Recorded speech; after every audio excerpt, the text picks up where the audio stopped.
Ok, bueno, hoy vamos a empezar con el caso práctico. Les voy a mandar, voy a compartir y les voy a mandar al chat el, el caso y lo voy a compartir.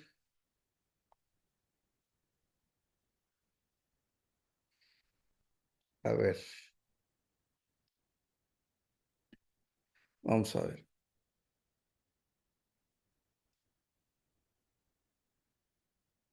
Ya se los mandé para que lo puedan bajar. Este es un caso real. Esto no es ficción, este es un caso real, es un caso complejo y que suceden frecuentemente. Entonces, probablemente una o más veces se lo van a encontrar en su desarrollo profesional. Les voy a compartir.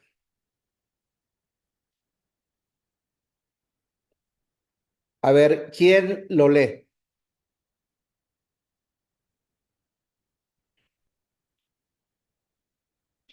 ¿Quién lo lee? El señor, lo leo, caso práctico.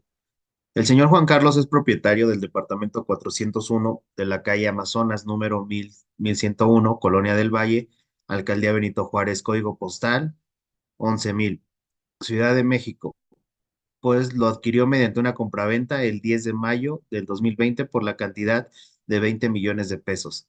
Tiene el testimonio de su escritura, la constancia de folio real y el certificado de libertad de gravámenes. El señor Juan Carlos iba a vender el inmueble y para ello solicitó al registro público de la propiedad una constancia de folio real, ceros de nota total, que le fue entregada el 10 de enero del 2025.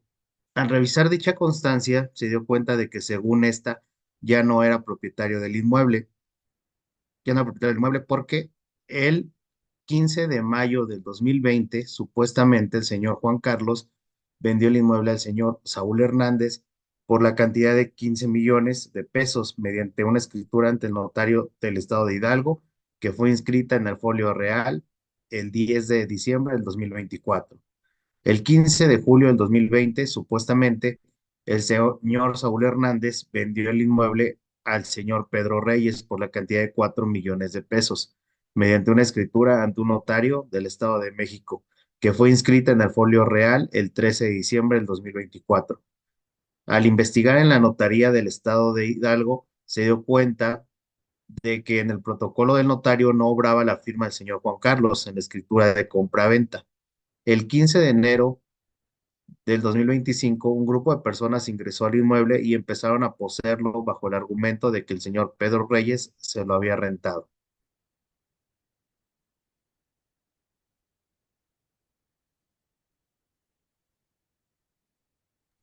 Ok. Eh, entonces aquí, esto fue un caso real, es un caso real en donde el propietario iba, pues, no utilizaba el inmueble y pues, prácticamente el inmueble estaba vacío. Entonces, pues dijo, pues, lo voy a vender, ¿no? Eh, lo voy a vender y pues para ello, pues empezó a juntar sus documentos, ¿no? Juntar su escritura. Dijo, bueno, voy a actualizar mi constancia de folio real y voy a solicitar un certificado de existencia o inexistencia de gravámenes, ¿no? Entonces, se da cuenta cuando le entregan el certificado de gravámenes y la constancia de folio real, se da cuenta que él ya no aparece como titular registral, a pesar de que él nunca había vendido el inmueble, ¿no? Y entonces, del certificado de libertad de existencia o inexistencia de gravámenes y de la constancia de folio real, se da cuenta que supuestamente el inmueble se lo había vendido él a otra persona por 15 millones de pesos. Supuestamente esta fue firmada la escritura en el estado de Hidalgo eh, e inscrita en el folio real 4 años después, ¿no?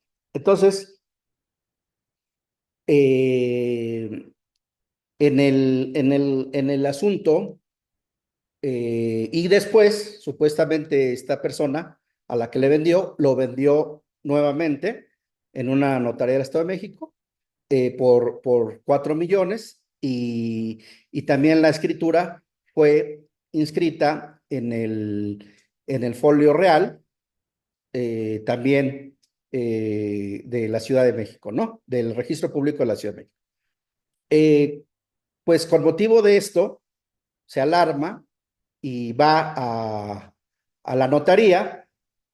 Obviamente en la notaría ya no había nada, por el tiempo ya no había nada. En la notaría no estaban los libros, los protocolos, y de ahí se va al Archivo General de Notaría.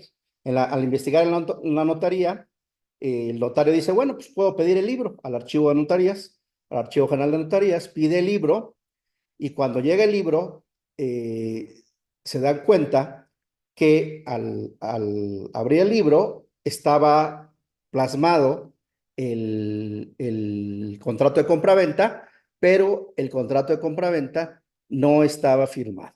No estaba firmado por el señor Juan Carlos, por su cliente, los de los actores, ¿no? Entonces dice, bueno, pues va a estar muy fácil, va a estar muy fácil porque pues solo voy a demostrar con una copia certificada del libro, del protocolo o una inspección judicial de que no está mi firma. Y eso, pues, ante la falta de firma, si no hay firma no hay consentimiento y si no hay consentimiento hay una inexistencia, le falta un elemento de existencia y hay una inexistencia o nulidad absoluta.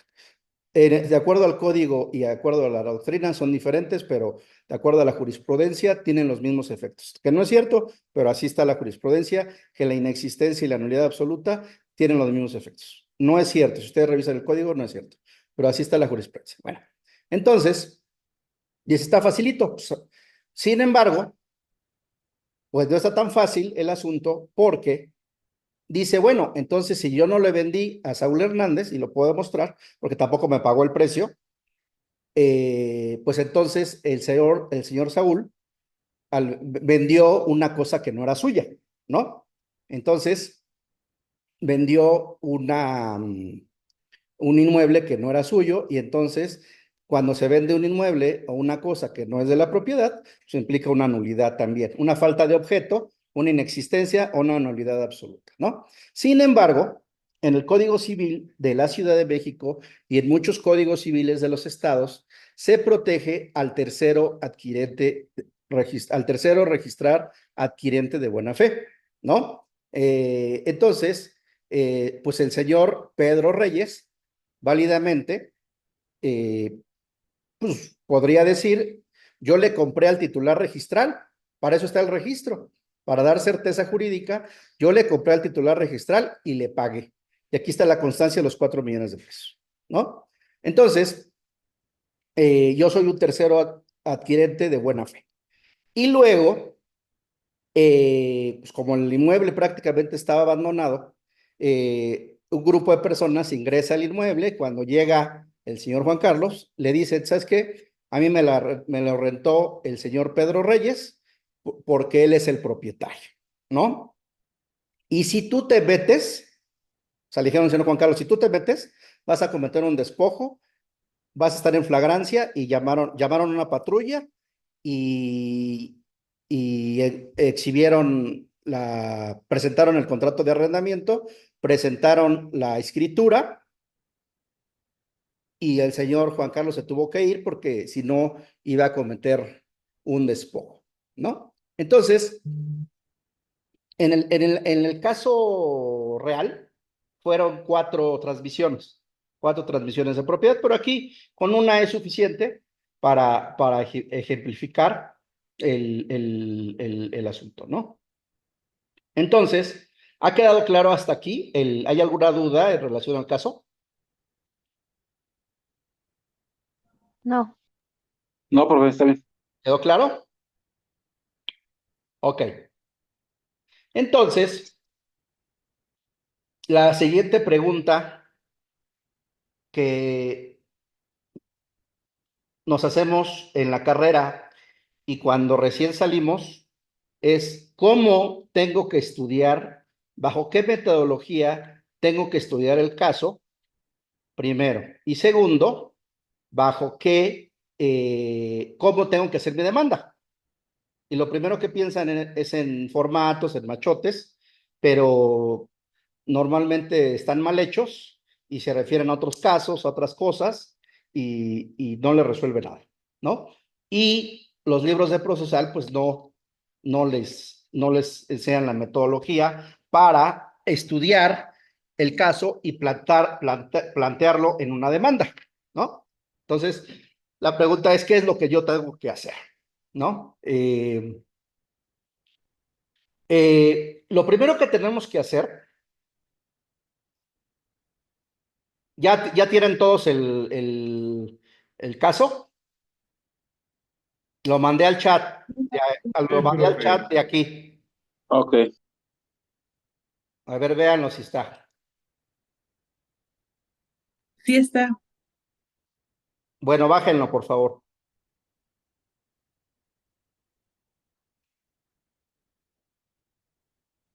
Ok. Lo primero que tienen que hacer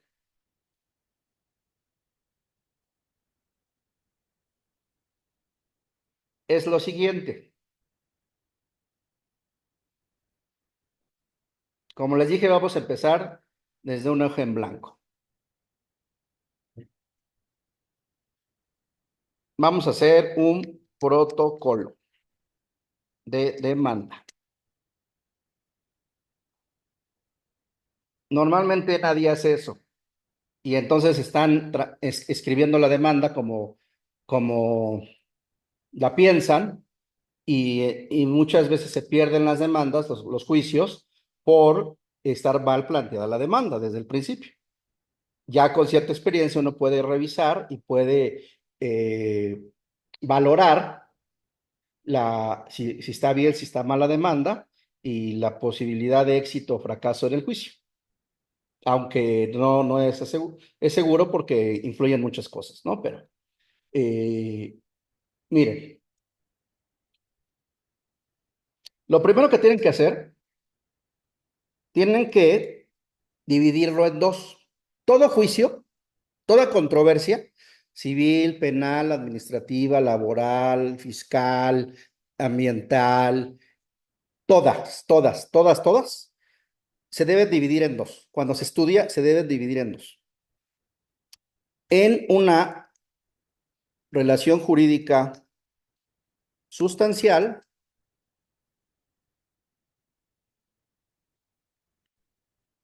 y en una relación jurídica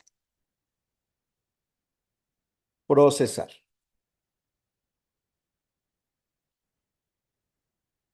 Es lo primero que tenemos que hacer.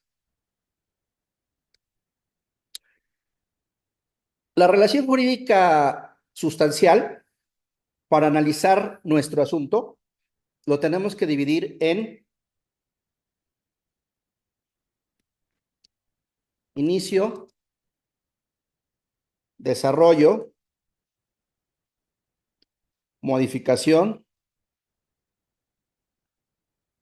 y extinción.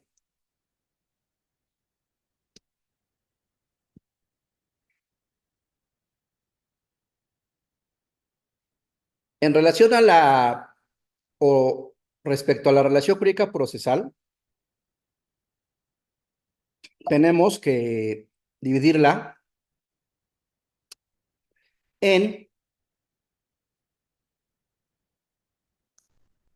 presupuestos procesales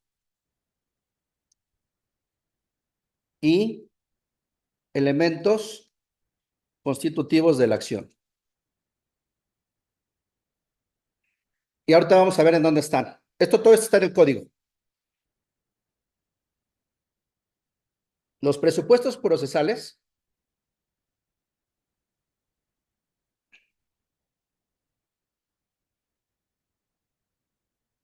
es la personalidad, la competencia, la vía y el litisconsorcio.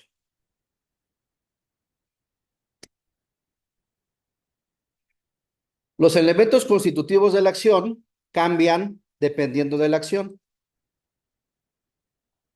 En general,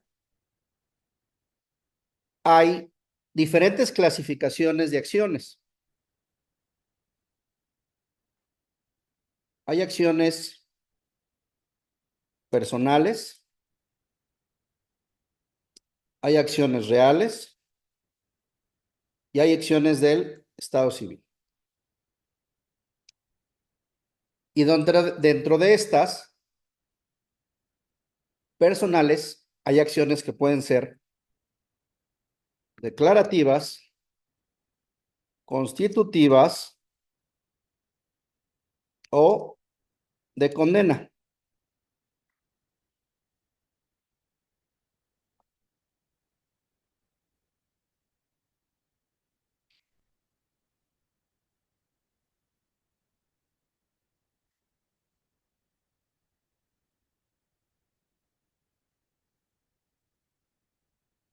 ¿Vamos bien hasta aquí?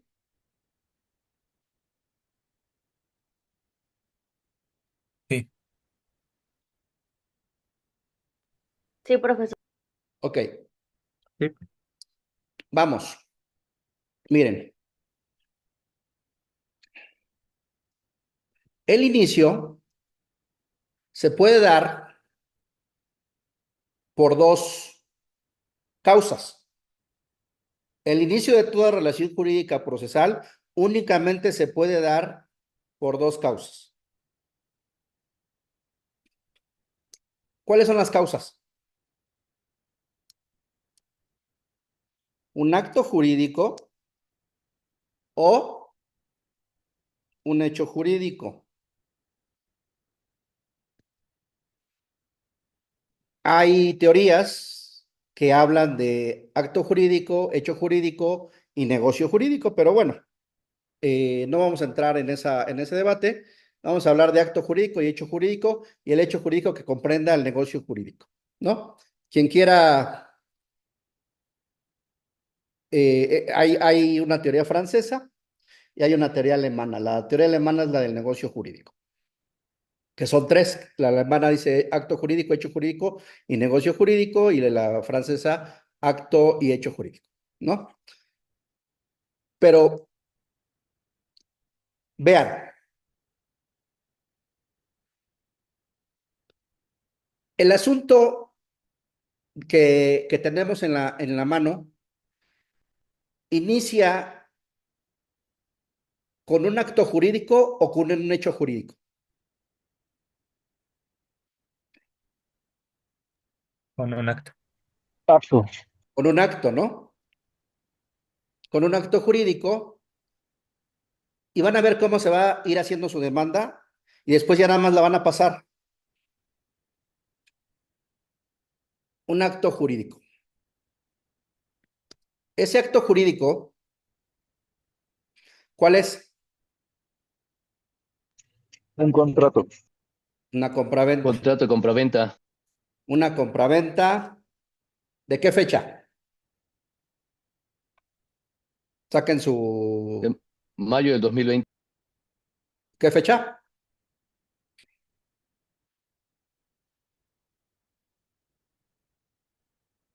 ¿Qué fecha según el caso?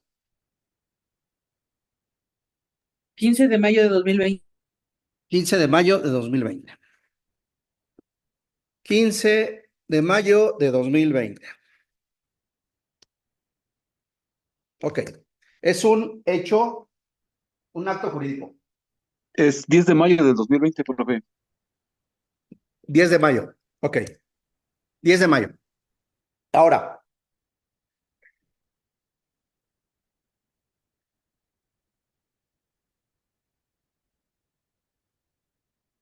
El desarrollo de esta relación jurídica puede haber una sesión, puede haber... ¿Aquí hubo alguna sesión?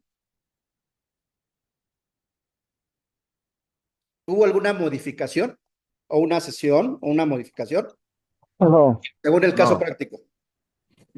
no, todas fueron compraventas. No, no, espérenme.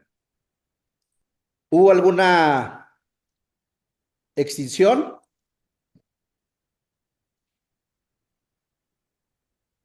¿Hubo alguna extinción? No. Sí, Ah, se extinguió el primer contrato de compraventa de 10 de mayo de 2020. ¿Por qué se extinguió? Por una compraventa. ¿De qué fecha? La segunda.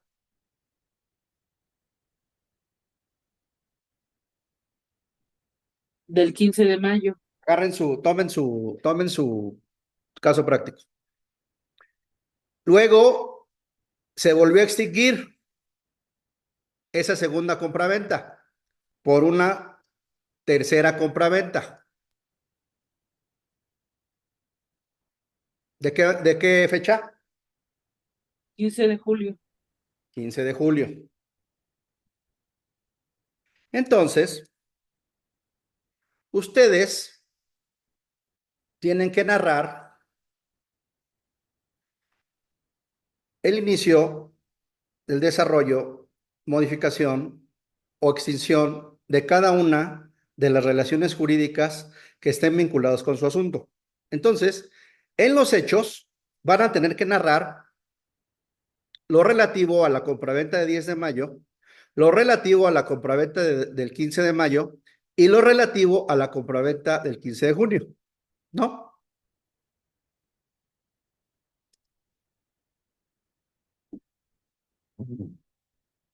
Específicamente, ¿qué tienen que narrar?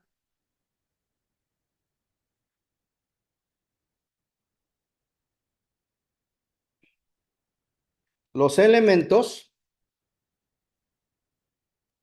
de existencia y los requisitos de validez de cada contrato, ¿no?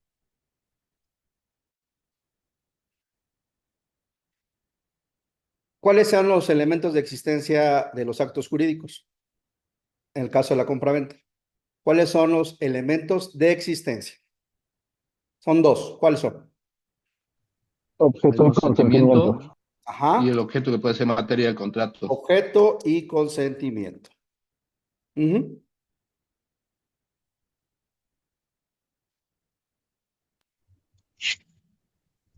Y en Este, caso de venta de inmuebles, la formalidad, ¿no? ¿mandé? Y en caso de compraventa de inmuebles, la formalidad. ¿En cuál, perdón? En compraventa de inmueble, ¿no? También es la solemnidad.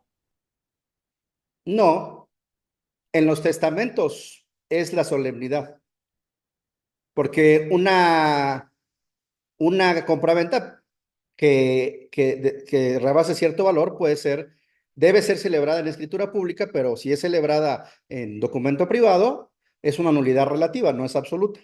Y la falta de los elementos de existencia llevan a la nulidad absoluta o a la inexistencia, ¿no? Que ya les dije, de acuerdo al Código Civil, de acuerdo a la doctrina, son diferentes la nulidad y la inexistencia, la nulidad absoluta y la inexistencia, pero la Corte dice que es lo mismo. Los requisitos de validez van a tener que narrar. ¿Cuáles son los requisitos de validez? La forma, La capacidad de las partes, ausencia de vicios del consentimiento. Ajá.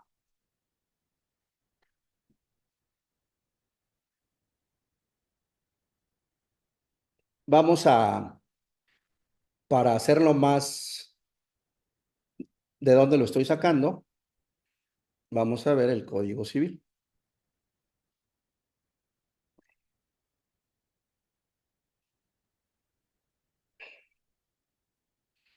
El Código Civil. Miren.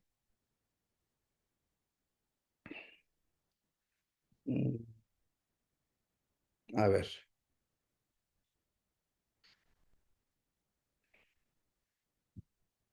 Miren.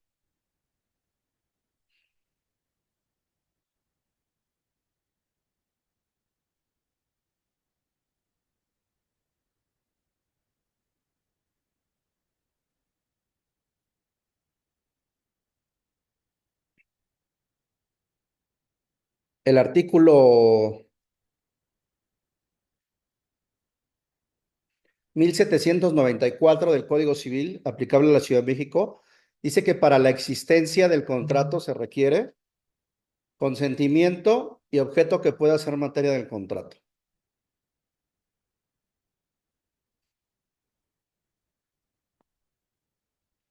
Y los requisitos de validez son estos: incapacidad legal de las partes, vicios del consentimiento, objeto, motivo, fin ilícito, que la Corte dice que esto lleva a una nulidad absoluta, y porque el consentimiento no se haya manifestado en la forma.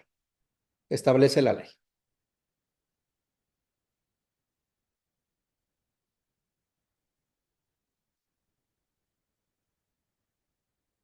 Entonces,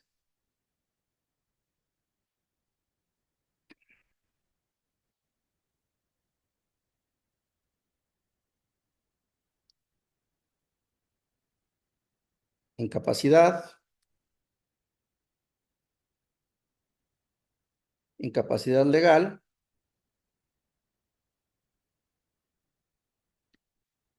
objeto, motivo o fin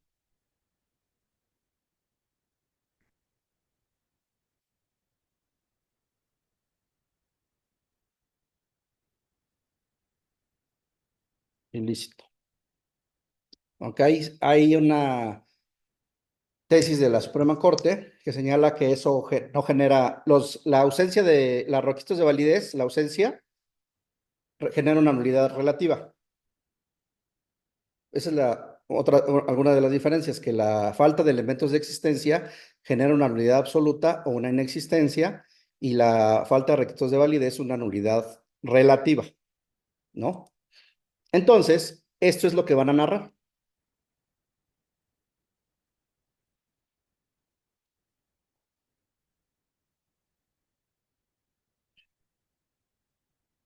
Después, ya en el Código Nacional, ya que tenemos esta parte de la relación jurídica sustancial, sabemos que hay una compraventa, la mía, hay una segunda compraventa y hay una tercera compraventa. Entonces, yo lo que requiero, necesito buscar en mi relación jurídica procesal, necesito buscar primero si es una acción personal, si es una acción real o si es una acción de estado civil, porque es diferente.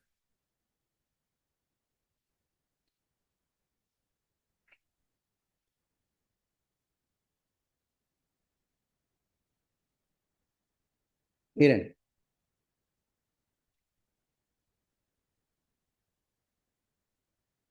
el artículo 11,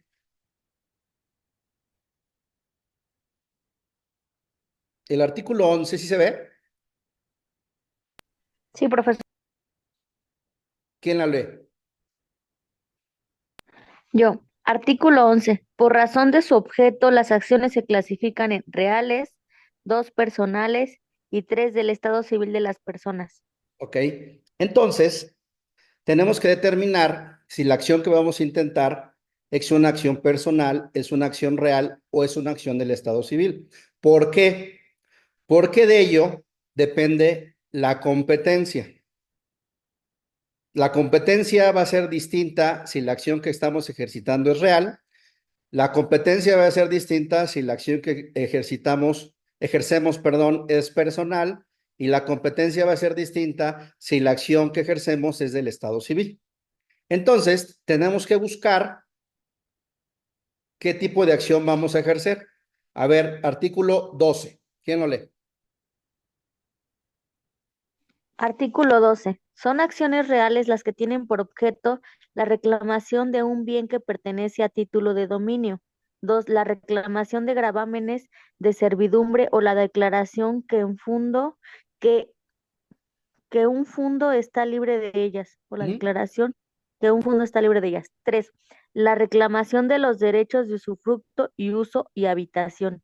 4. Las hipotecarias. Quinta, las de prenda.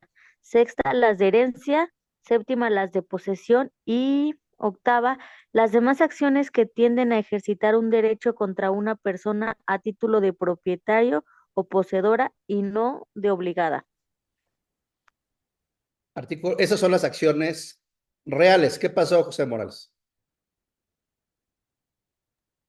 Sí, profe, incluso en el régimen agrario dice la ley agraria que las acciones reales cuando se trate del régimen agrario se va a hacer conforme al proceso que diga ¿no? los derechos reales de cada entidad Ok, y los derechos del Código Civil con respecto a los derechos reales.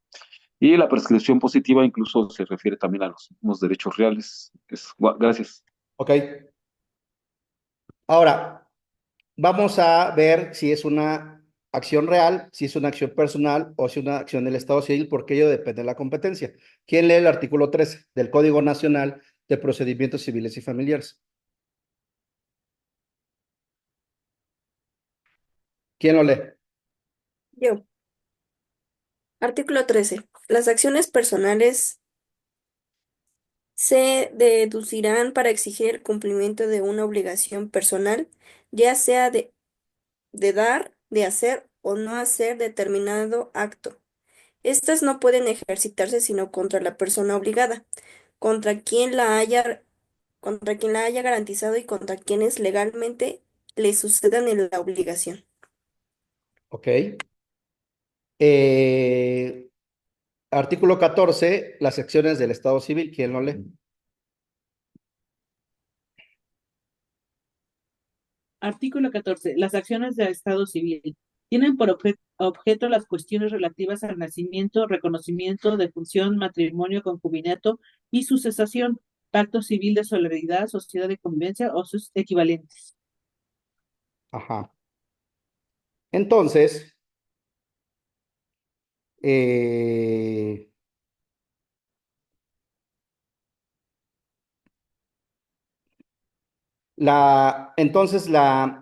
lo que tenemos que hacer, nos regresamos a nuestro protocolo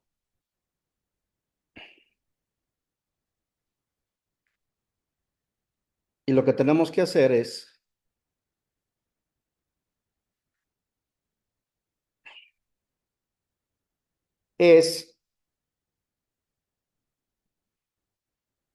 determinar si es una acción real, una acción personal o es del Estado civil. ¿Es del Estado civil? No. Para mí no. No, Ujú. Ajá. Entonces, ¿es una acción real? Sí, maestro. ¿Por Sí, qué? porque Porque tendría está que de ver por con medio el 7 de título la... de dominio de un bien inmueble. Ahora, vamos a ver qué dice la Corte. Miren, miren. Eh, ¿Por qué no es personal, según ustedes? ¿Y por qué es real?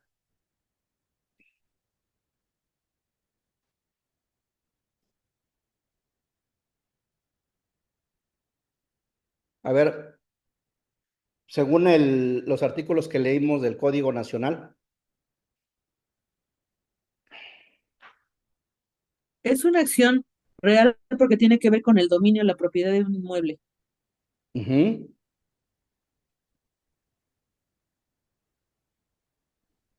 Es lo que dicen ustedes.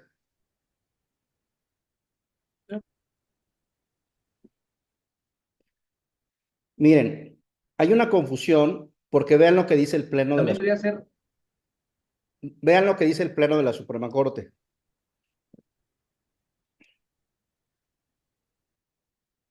A ver, lo voy a acercar. A ver, ¿qué dice el Pleno de la Suprema Corte? Dice, la acción de nulidad es de carácter personal porque se deduce directamente contra una persona o contra varias, con abstracción de la cosa mueble o inmueble con la que se puede estar relacionada, y si en los códigos procesales de los estados cuyos jueces contienden se determina que el domicilio del demandado es el competente para conocer del juicio, si se ejercitan acciones de esa naturaleza. De acuerdo al artículo 32 del Código Federal de Procedimientos Civiles, debe resolverse la controversia en este sentido, es decir, en favor de la autoridad judicial del domicilio de la parte demandada. ¿Ok? ¿Por qué es importante determinar? Les dije que por qué es importante determinar si es real o personal. Les dije porque de eso depende la ¿Puede poner competencia. otra vez la pantalla, profe? ¿Ande? ¿Puede poner otra vez la tesis?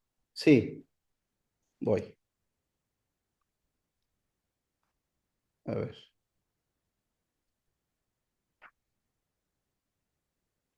Es una tesis aislada del Pleno.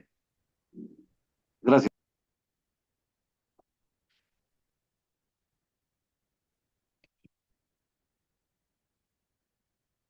Ahora, es importantísimo determinar qué tipo de acción es, porque de ello depende la competencia. Y si ustedes presentan su demanda ante un juez que es incompetente, ¿qué es lo que va a pasar? ¿Qué pasa con lo actuado ante un juez incompetente? Es nulo. Es nulo, ¿no? Miren, aquí hay una tesis.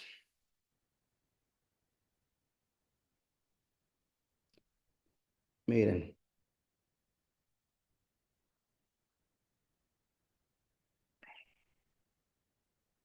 Que dice nuevamente que aquí hay la tercera sala de la entonces tercera sala de la Suprema Corte de Justicia, señala, a ver qué señala, ¿quién la lee?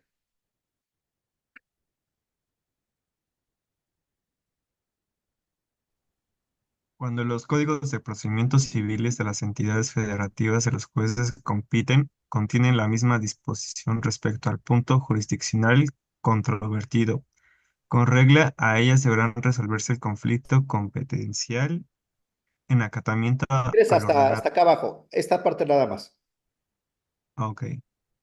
Por consiguiente, si se ejercita una acción de carácter personal, como lo es la nulidad del contrato de compraventa respecto de bien inmueble con todas sus consecuencias legales y consta en autos que los demandados tienen distintos domicilios, resulta competente para conocer el juicio el juez del domicilio de uno de los demandados que es el escogido por el actor. O sea, ¿qué dice que es personal o que es real? Personal. Luego, miren,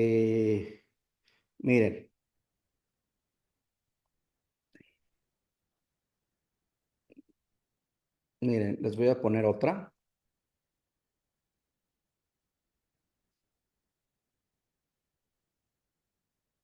Nuevamente el Pleno, hay dos tesis aisladas del Pleno.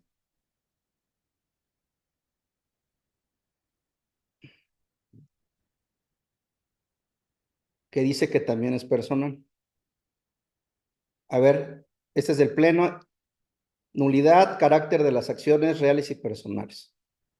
Acción personal es la que corresponde a alguno para exigir de otro el cumplimiento de cualquier obligación, ya sea que éste emane de un contrato o cuasicontrato o nulo pacto, ya sea delito o cuasidelito. y acción de nulidad es aquella por la que se pide que se declaren nulos los convenios que adolecen de algún vicio esencial, como aquellos en que el consentimiento es arrancado por coacción, que tiene una causa ilícita y puede ejercerla aquellas personas en cuya contra se ha hecho el contrato. Así pues, se ve que la acción de nulidad es una acción de carácter personal, porque se deduce directamente contra una persona o contra varias, con abstracción absoluta de la cosa mueble o inmueble con la que puede estar relacionada. Entonces,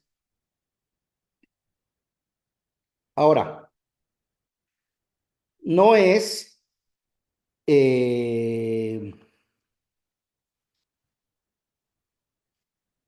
aquí hay otra tesis del Pleno. ¿Qué establece? ¿Quién la lee?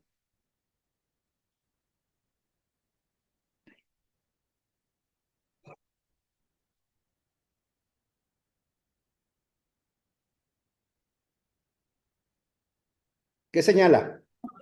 Acción de nulidad es aquella por la que se pide que se declaren nulos los convenios que adolecen de algún vicio esencial, como aquellos en que el consentimiento ha sido arrancado por coacción o que tienen una causa ilícita, pudiendo ejercer aquellas personas en cuya contra se haya hecho en cuya contra se haya hecho el contrato. Así pues, se ve que la acción de nulidad es una acción de carácter personal porque se deduce directamente contra una persona o contra varias, con abstracción absoluta de cosa, mueble o inmueble con la que puede estar relacionada y por lo mismo conforme a las fracciones cuartas de los artículos 156 y 51 respectivamente de los códigos de procedimientos civiles que rigen el Distrito Federal y en el Estado de México, se determina que es juez competente el del domicilio del demandado. ¿Ok? Entonces,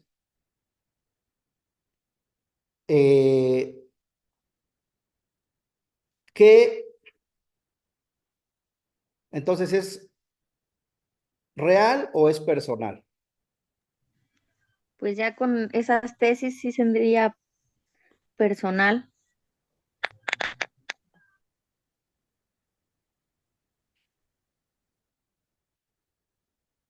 Pues no O es ambas, pero jurisprudencia, no es jurisprudencia, no es jurisprudencia, entonces no hay jurisprudencia, entonces vamos a pensar que es una acción personal. Entonces, al ser una acción personal, tiene que ver con la competencia. Es decir, con esto, miren,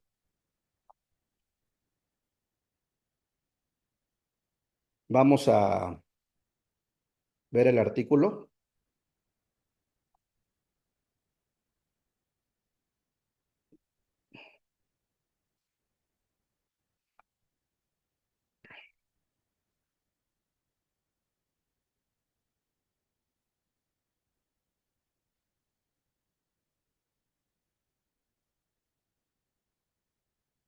Miren.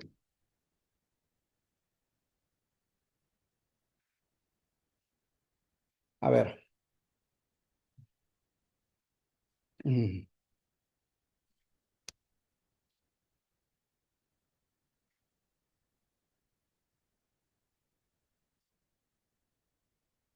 Aquí está.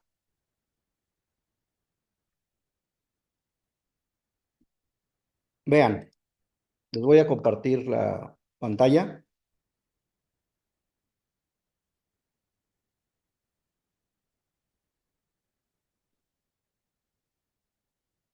A ver, ¿quién lo lee?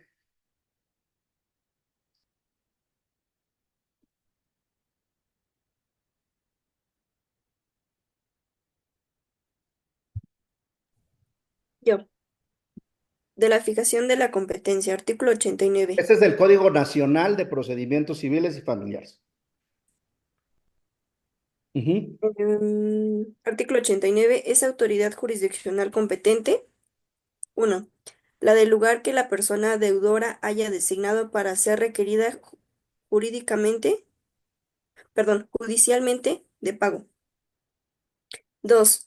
La del lugar convenido en el contrato o convenio para el cumplimiento de la obligación. 3. La de la ubicación del bien si se ejercita una acción real sobre éste. Lo mismo se observará respecto a las cuestiones derivadas del contrato de arrendamiento de inmuebles. Cuando estuvieren comprendidos en dos o más jurisdicciones, será competente aquella en que se encuentre la mayor parte de ellos. 4.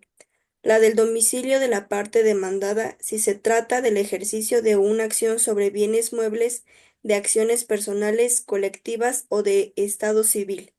Cuando sean varias las personas demandadas y tuvieren diversos domicilios, será competente la autoridad jurisdiccional que se encuentre en turno del domicilio que elija la parte actora.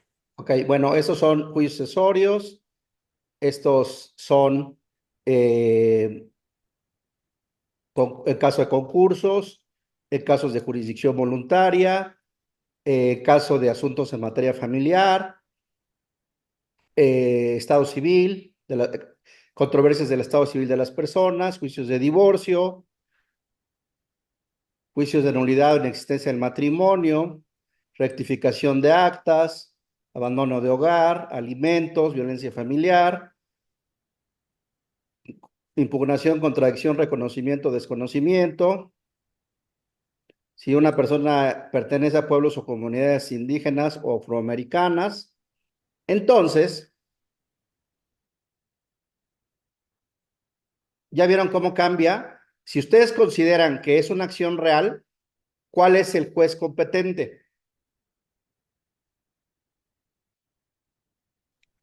¿Cuál Un es el juez juez? civil. El del No, domicilio aquí del departamento. esto es competencia por materia, perdón, por territorio.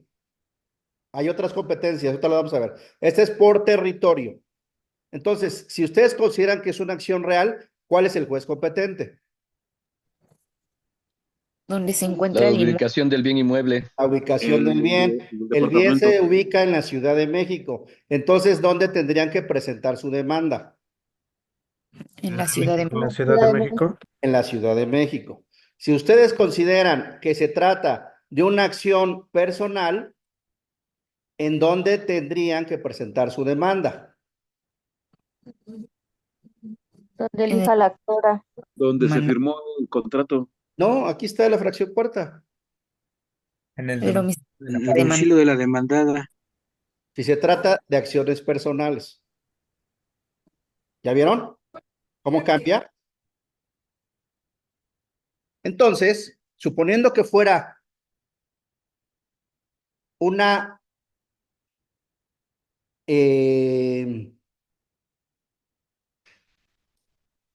acción personal, tendría que ser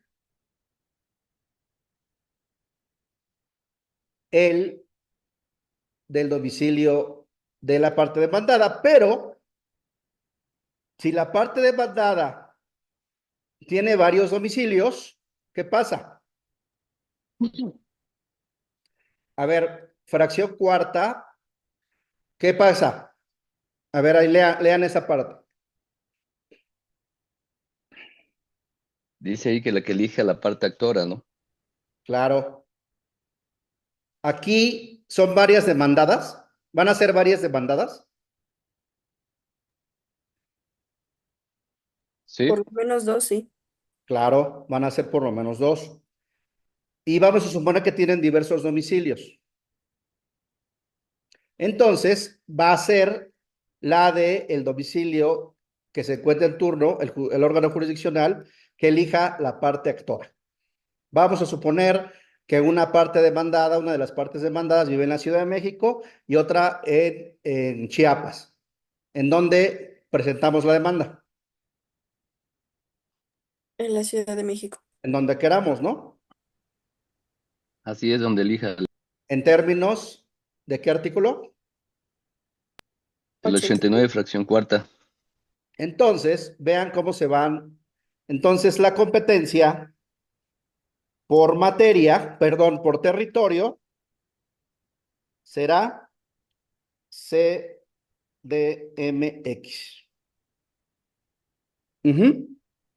Luego,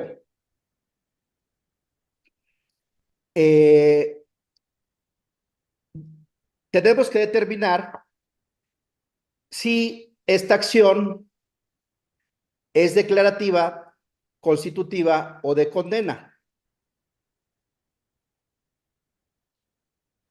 ¿Por qué?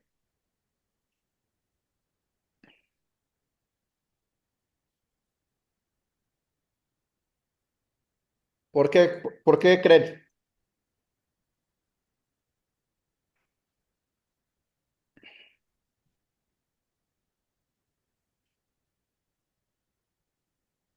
¿Qué diferencia habrá? Por los efectos de la sentencia. Ajá. Por el tipo de obligación Por los de efectos dar, de la sentencia. ¿Por la acción realizada? Es por los efectos de la sentencia. ¿Por qué?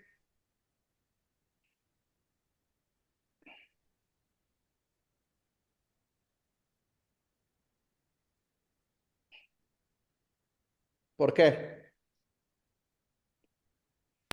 Porque si es una acción declarativa, el juez únicamente declara, por ejemplo, una acción de prescripción adquisitiva es declarativa, porque mientras transcurra el tiempo que tenga la posesión con las calidades que establece el código, se actualiza desde ese momento la prescripción adquisitiva y adquiere el inmueble. Y entonces el juez únicamente va a declarar y esa declaración se va a retrotraer al momento en que se actualizó el hecho o el acto. La constitutiva no. La constitutiva se requiere que la sentencia de la sentencia y a partir de que la sentencia causa ejecutoria, a partir de ese momento se dan los efectos. En la declarativa no. En la declarativa se retrotraen los efectos al momento en que se actualizó. Por ejemplo, que se actualizó la prescripción adquisitiva o que se actualizó la prescripción negativa, ¿no? Ahora, vamos a ver el código. ¿En dónde está eso? En el Código Nacional, estas partes están en el artículo 8º, fracción segunda. ¿Qué establece?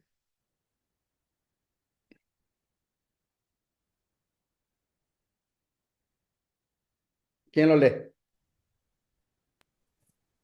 Yo, artículo 8. El ejercicio de la acción requiere la existencia de un derecho, la violación de un derecho e incumplimiento o desconocimiento de una obligación o la necesidad de declarar, preservar o constituir un derecho o imponer una condena.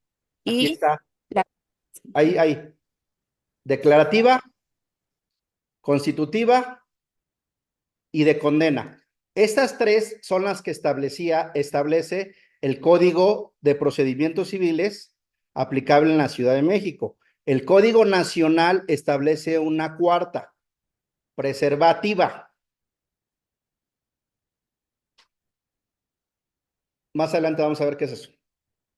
Pero el Código de Procedimientos Civiles actual de la Ciudad de México establece nada más tres, la declarativa, constitutiva y la de condena.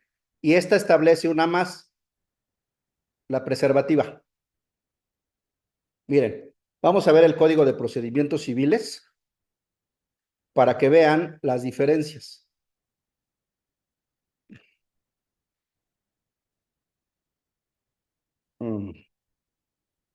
El de la Ciudad de México, ¿no? Por lo menos.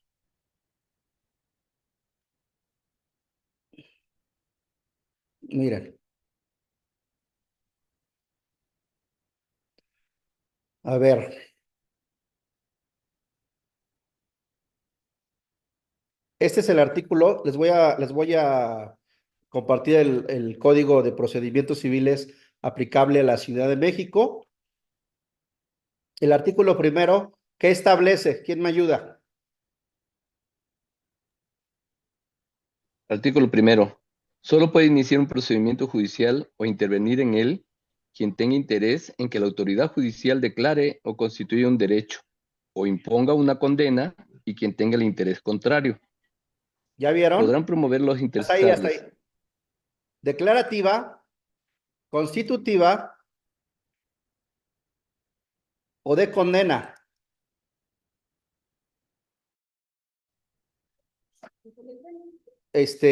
¿Ya vieron? Sí, maestro. Por su parte, el artículo 8, fracción segunda del Código Nacional establece una cuarta, la preservativa. Declarativa, preservativa, constitutiva y de condena. Entonces, ¿esto para qué nos sirve? Vámonos otra vez a nuestro protocolo.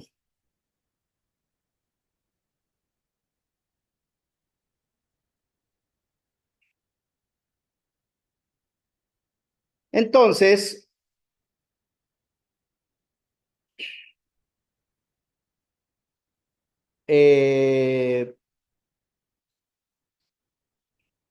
¿cuándo es declarativa? Cuando la consecuencia jurídica se da por un hecho o un acto antes sin necesidad de una sentencia. La constitutiva es que la consecuencia jurídica se da por la sentencia. Y la de condena, la consecuencia jurídica se da por la sentencia y obliga al demandado a dar, hacer, no hacer o tolerar. Entonces, es una acción personal, es una acción declarativa y es una acción de condena. ¿Por qué es una acción declarativa? ¿Qué les dije que, qué les dije que, qué les dije que es declarativa?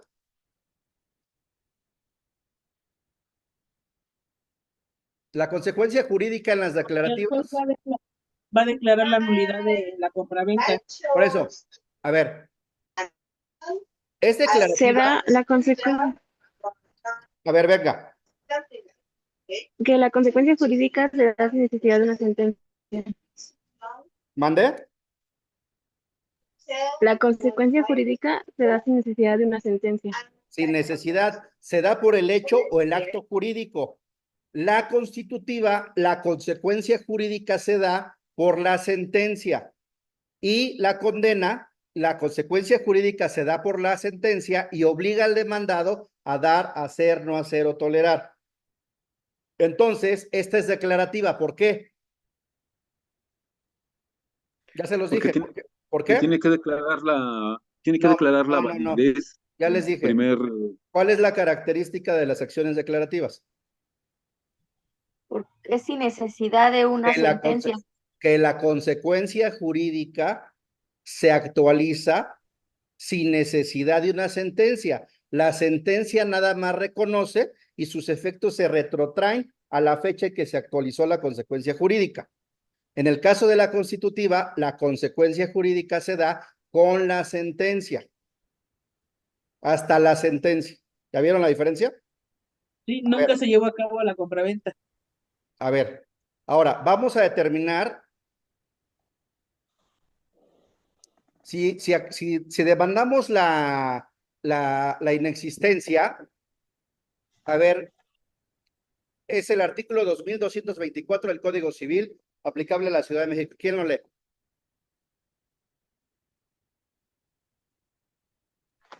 Artículo 2.224. El acto jurídico inexistente por la falta de consentimiento o de objeto que puede ser materia de él no producirá efecto legal alguno. No es susceptible de valer por confirmación ni por prescripción. Su inexistencia puede invocarse por todo interesado. Ok. No producirá efecto legal alguno. Luego, 2226. La nulidad absoluta por regla general no impide que el acto produzca provisionalmente sus efectos, los cuales serán destruidos retroactivamente cuando se pronuncie por el juez la nulidad. De ella puede prevalerse todo interesado y no desaparecerá por la confirmación de la prescripción. Ok, entonces, la consecuencia de la nulidad se da por el hecho o por el acto, es decir, por la falta de objeto o por la falta del consentimiento. Y el juez únicamente va a declarar esa falta de consentimiento y esa falta de objeto y se van a retrotraer las consecuencias a la fecha en que faltó el consentimiento o que faltó el objeto que pueda ser materia del contrato. Entonces, si se actualiza la nulidad, las consecuencias sin necesidad de que haya una sentencia, entonces es una acción declarativa. ¿Sí? Porque se retrotrae. Ok. Entonces es una acción declarativa.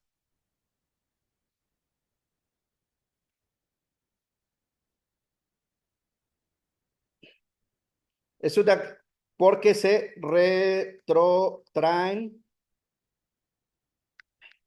los efectos en la nulidad, ¿no? Nulidad. Y en la inexistencia, pues no hay efectos.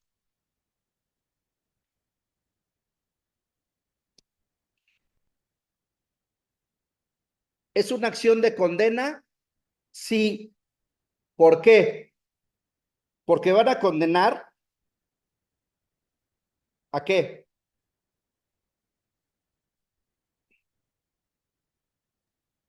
Va a condenar al demandado a dar, hacer o no hacer. En este caso, a dar, ¿no? A dar. A dar, sí. ¿Por qué a dar? Porque devolvería el inmueble al señor que era Juan Carlos. Su legítimo Hay propietario.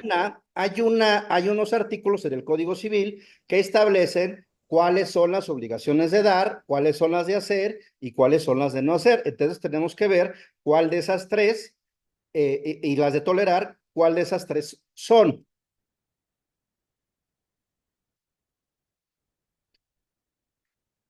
Miren.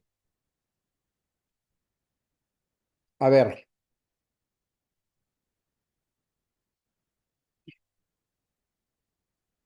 Miren. O sea, tienen que siempre, acuérdense que el artículo 14 constitucional establece que la sentencia en materia civil debe ser conforme a la letra, a su interpretación jurídica y a falta de ley con base en los principios generales del derecho. Entonces, siempre tienen que, cuando contesten, encontrar el fundamento en la ley, en su interpretación jurídica o con base en los principios generales del derecho. No pueden contestar, no deben contestar sin la ley, sin su interpretación jurídica o sin aplicar los principios generales del derecho. Si ustedes entienden eso, se les va a hacer más fácil su ejercicio profesional. Cuando contesten una consulta, cuando contesten una demanda, hagan una demanda, tiene que estar fundada en la ley. En la interpretación jurídica o en los principios generales del derecho, si es materia civil. Miren, eso está en el Código Civil. Que hay alguien espera. A ver, ¿quién lee el artículo 1824 del Código Civil?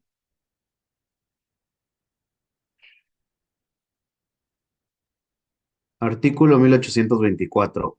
Son objeto de los contratos: 1, la cosa que el obligado debe dar; 2, el hecho que el obligado debe hacer o no hacer. Esas son las obligaciones, ¿no? Sí. Entonces,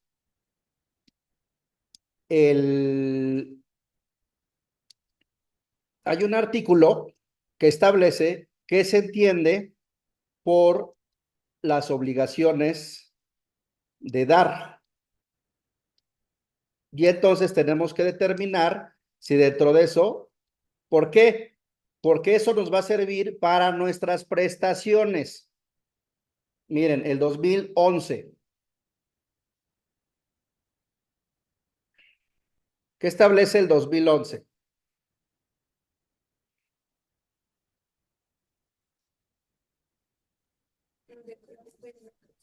¿Quién lo lee?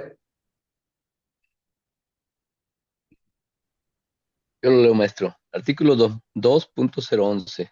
La prestación de cosa puede consistir, fracción primera, en la traslación de dominio de cosa cierta. Fracción segunda, en la entrega temporal del uso y o goce de cosa cierta. Fracción tercera, en la restitución de cosa ajena o pago de cosa debida. Aquí que va a haber una restitución, ¿no? Así es. Entonces, La restitución de cosa debida. entonces es una dar porque hay una restitución. ¿Esto para qué nos va a servir? Esto nos va a servir para que en su momento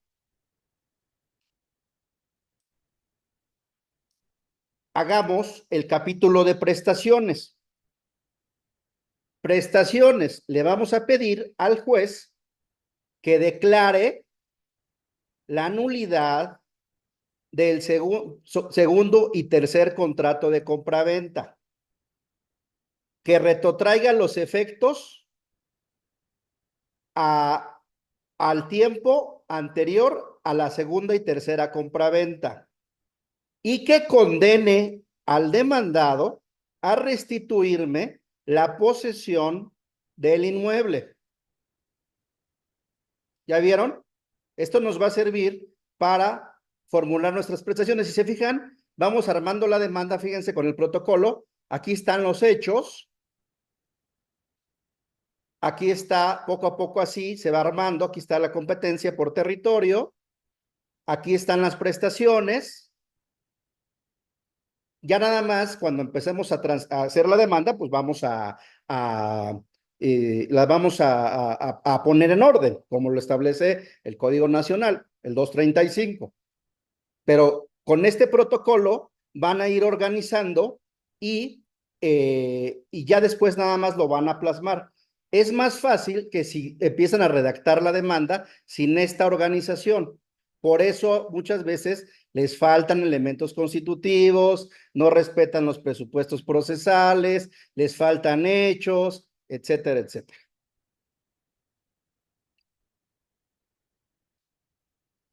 ¿Por qué es importante?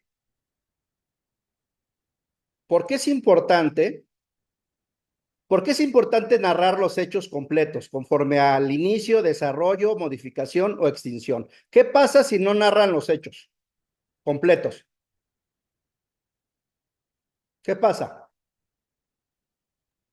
Puede que no se entienda y cuando quieras aclarar un punto, pues ya no vas a tener la oportunidad. ¿Por qué? Porque tiene que ser. ¿Qué les dije de la litis en materia familiar y en materia civil? Que la litis en materia civil es cerrada y en materia familiar es abierta. Efectivamente. Que sea cerrada, ¿qué implica? Solamente se va a atender aquello que se estableció en la litis. Que en principio no se pueden adicionar hechos a la demanda o contestación, salvo que fueran supervenientes. Entonces, si no ponen sus hechos completos, ya después, salvo que sean supervenientes, ya no lo van a poder enderezar. Y esa es una consecuencia. Hay otra consecuencia. Miren. Miren.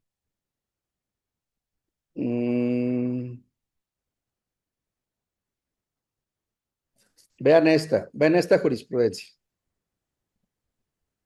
O sea, ya no lo van a poder. No solo no van a poder agregarlo, sino no van a poder probar.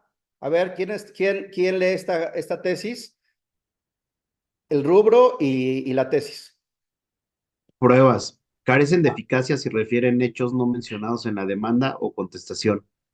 Cuando no se precisan los hechos en que se hace descansar una acción o una excepción, aun cuando las pruebas se hayan aportado en el juicio se hubieran referido a los omitidos, no podrían tener como efecto subsanar las deficiencias de la demanda o de su contestación, ya que, ya que es en estas donde debe plasmarse, respectivamente, la acción y las excepciones, así como los hechos de los que se hacen derivar, siendo la base de donde las partes deben y pueden desplegar su acción o defensa. Por tanto, pretender perfeccionar o subsanar tales deficiencias a través del resultado de cualquier prueba sería antijurídico o traería como consecuencia que el juzgado resolviera sobre hechos no controvertidos. ¿Ya vieron? Ahora, vámonos al código. Si ustedes hacen mal, no toman en cuenta este protocolo y ponen en completo sus hechos, miren.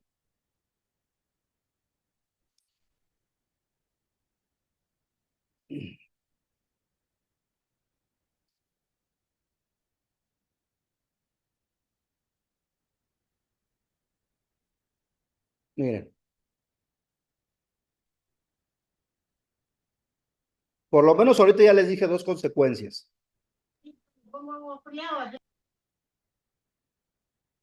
Miren.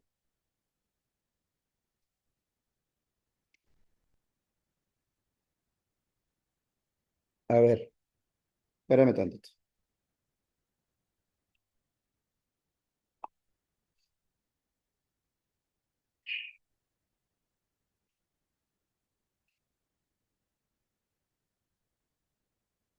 Miren.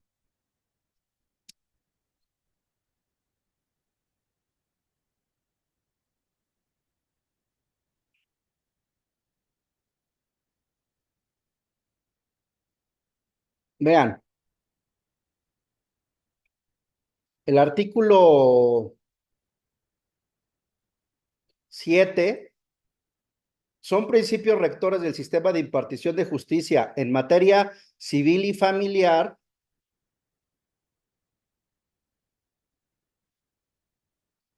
A ver, ¿quién lee la fracción 12? Litis abierta. En materia familiar, la litis no se reduce a la demanda y a la contestación, o en su caso, a la reconvención y a la contestación de esta, sino que a la autoridad jurisdiccional debe hacer mérito de los hechos constitutivos, modificativos o extintivos producidos durante la sustanciación del proceso y debidamente probados, aunque no hubiesen sido invocados oportunamente como hechos nuevos.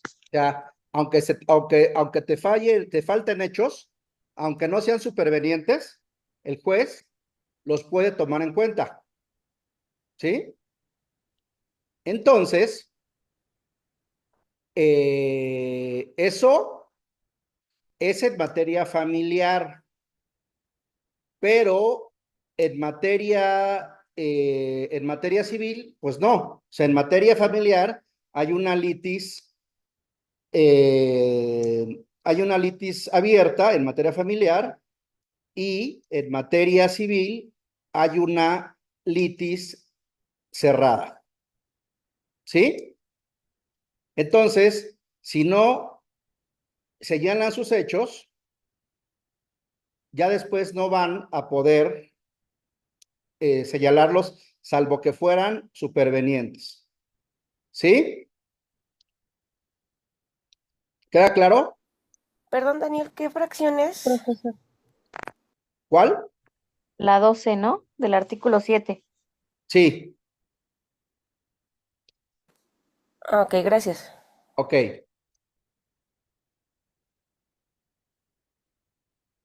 Miren. Ahora, les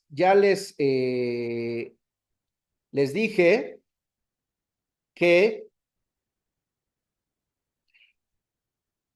que no van a poder modificar sus hechos porque es litis cerrada.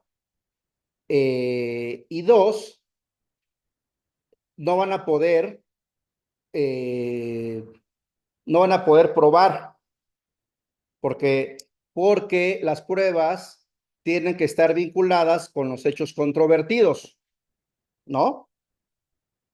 Y si no hay hechos controvertidos señalados, entonces no van a poder probar, y con base en la jurisprudencia que les señalé, aunque tengan las pruebas, si no están señalados en los hechos, pues no se las van a admitir. Artículo 261 del Código Nacional de Procedimientos Civiles. Por eso es importante tener su protocolo. A ver, artículo 261, párrafo segundo del Código Nacional de Procedimientos Civiles y Familiares. ¿Qué establece? Son admisibles como medios de prueba todos aquellos elementos que puedan producir convicción en el ánimo de la autoridad jurisdiccional acerca de los hechos controvertidos. ¿Acerca de qué? De los hechos controvertidos. Ok, hechos controvertidos. Y si no están plasmados los hechos en la demanda o contestación, no será admisible el medio de prueba, salvo que se trate de materia familiar. ¿Quedó claro? Sí, profe. Ok. Sí, Ahora, miren.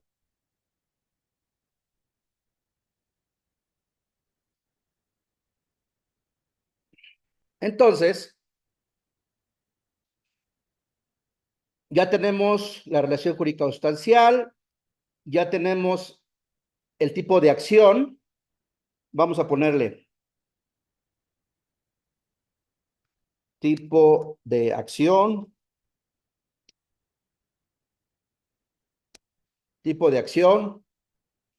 y después le vamos a poner cuáles son los elementos constitutivos.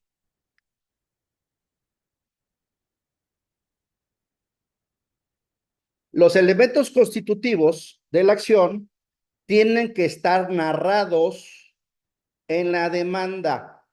Si no están narrados en la demanda, no los van a poder probar. Y si no acreditan los elementos constitutivos, van a absolver al demandado. ¿Cuáles son los elementos constitutivos de la acción de nulidad? ¿Qué se requiere para que se actualice la nulidad o la inexistencia? Un acto jurídico, ¿no? Aquí, ¿cuántos actos jurídicos hay de los cuales se van a demandar la nulidad? 3. Dos, ¿no? Dos actos jurídicos, o sea, dos compraventas, ¿no?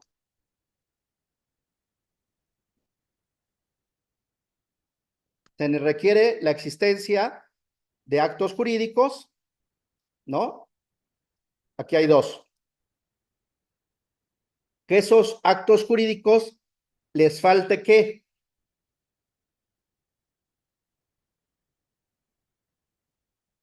El acuerdo de voluntades. La falta de ¿qué?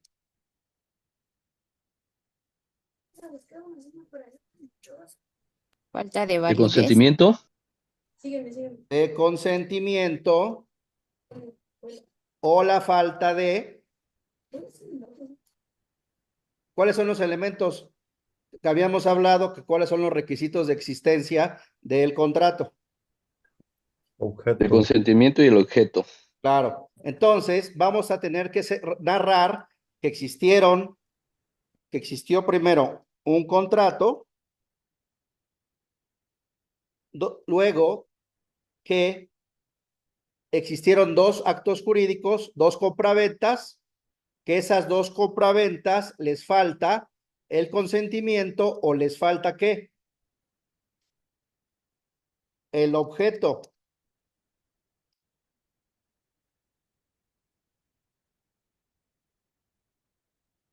Que pueda ser materia del contrato.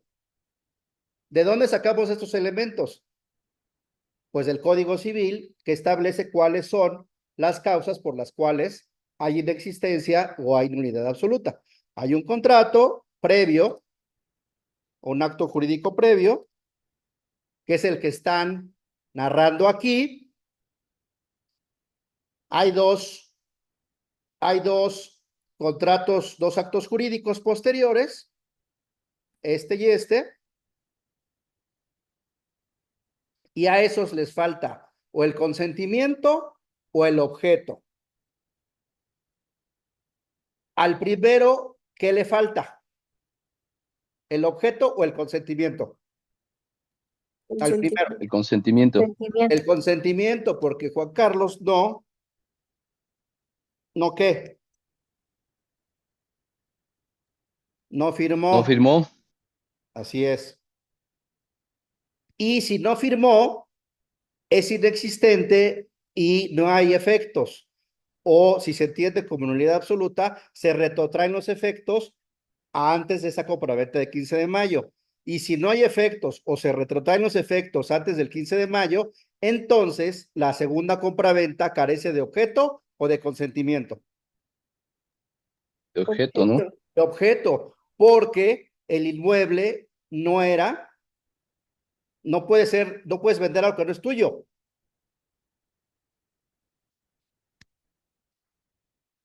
¿Ya vieron?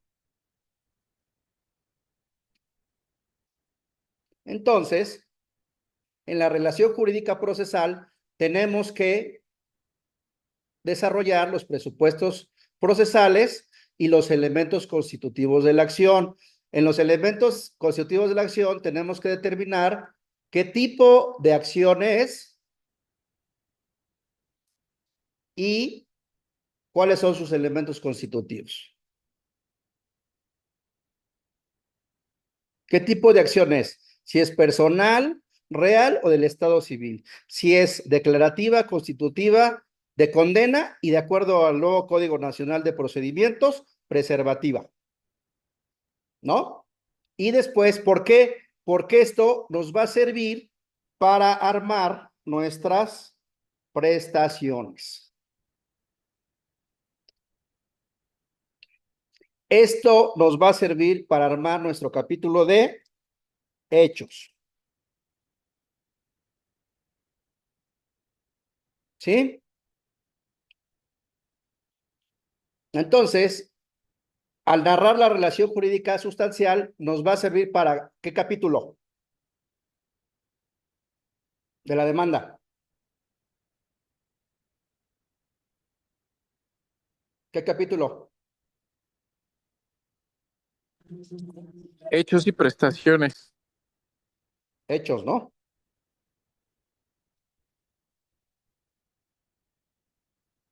Ok. Ahora,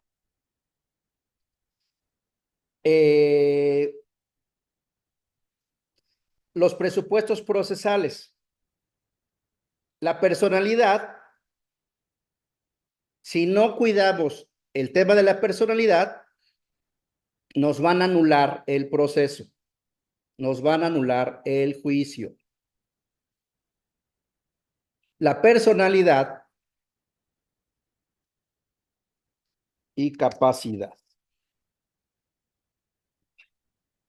La capacidad es cuando actuamos por sí y la personalidad es cuando actuamos por otro.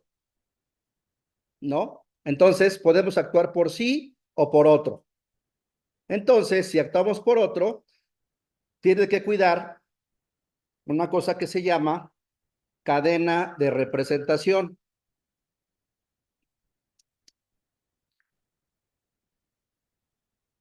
Y si actúan por nombre de otro, va a existir una cosa que se llama representación, ¿no?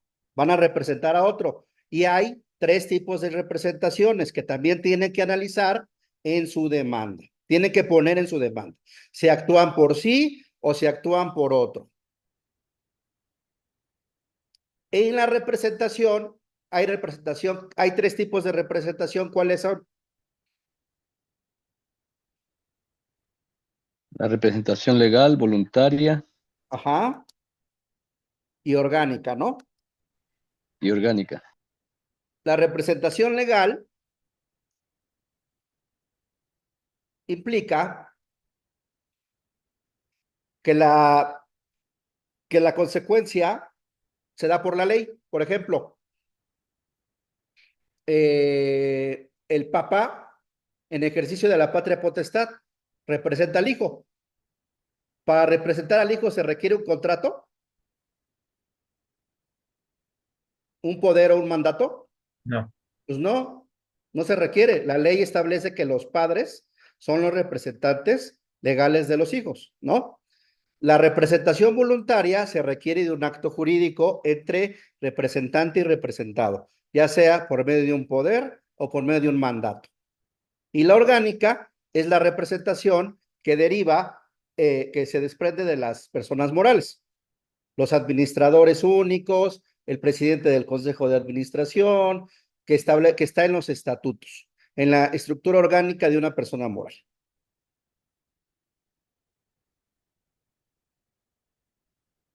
Ahora, ¿hasta aquí alguna duda?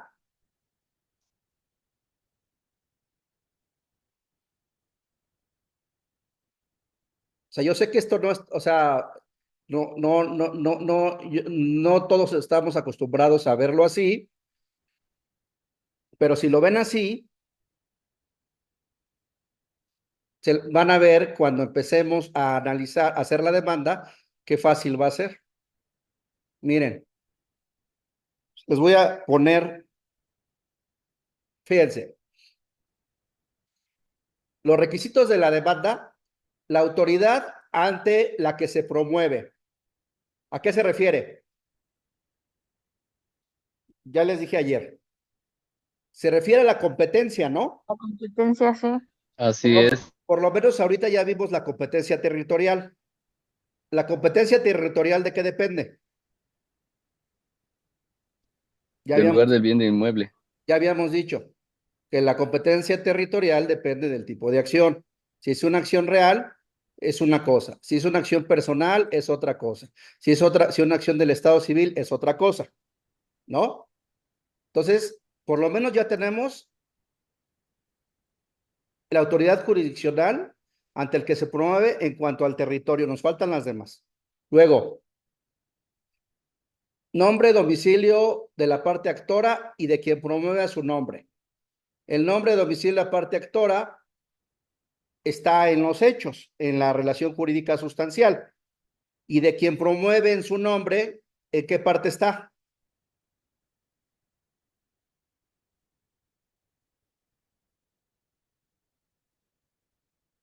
En la personalidad, ¿no? En la personalidad. Nombre o domicilio, nombre, denominación o relación o razón social de la demandada, ¿en dónde está? En la narración de los hechos, en la relación jurídica sustancial. Las pretensiones, el objeto u objetos que reclaman con sus accesorios, ¿en dónde está? En la acción, profe. En la acción, porque hemos dicho, es una acción personal, es una acción declarativa, es una acción de condena. Entonces, ¿qué pretensiones, qué objetos vamos a reclamar? Si es una acción declarativa, bueno, que declare la nulidad de los contratos 2 y 3, que condene al demandado a devolverme la posesión del inmueble, ¿no? La exposición clara y sucinta de los hechos en que el actor funde su demanda.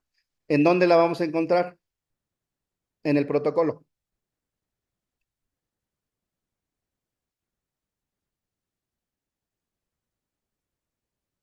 Pues en la relación jurídica sustancial, ¿no?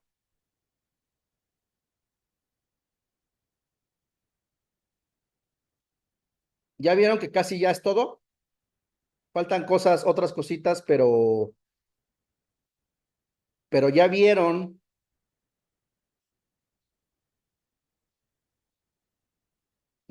que haciéndolo así, aquí están los hechos.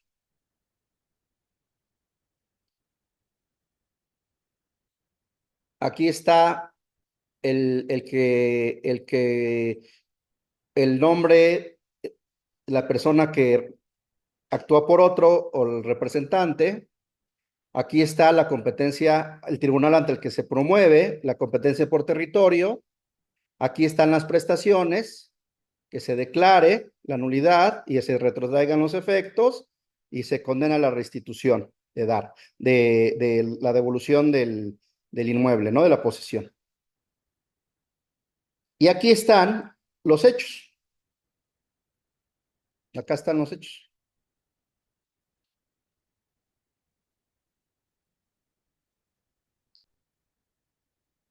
¿Alguna duda hasta aquí? Todo bien, maestro. Entonces, ya para terminar,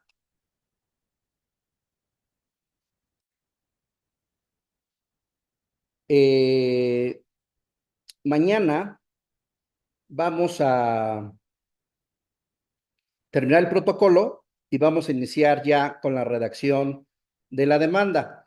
El demandado va a utilizar el mismo protocolo y el demandado tiene que atacar la relación jurídica sustancial, tiene que atacar los presupuestos, la relación jurídica procesal, tiene que atacar los presupuestos procesales y tiene que atacar los elementos constitutivos de la acción. ¿Y cómo los va a atacar? Por medio de excepciones. Excepciones que se refieran a los hechos, excepciones que se refieran a los presupuestos procesales y excepciones que se refieran a los elementos constitutivos de la acción.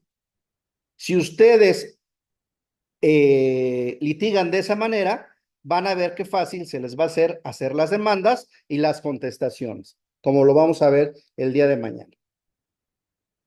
Les voy a mandar lo que llevamos del protocolo para que lo estudien.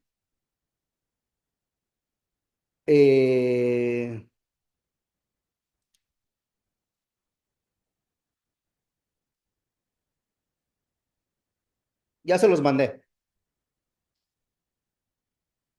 ¿Alguna duda, algún comentario? ¿Vamos bien? ¿Vamos mal? ¿Críticas?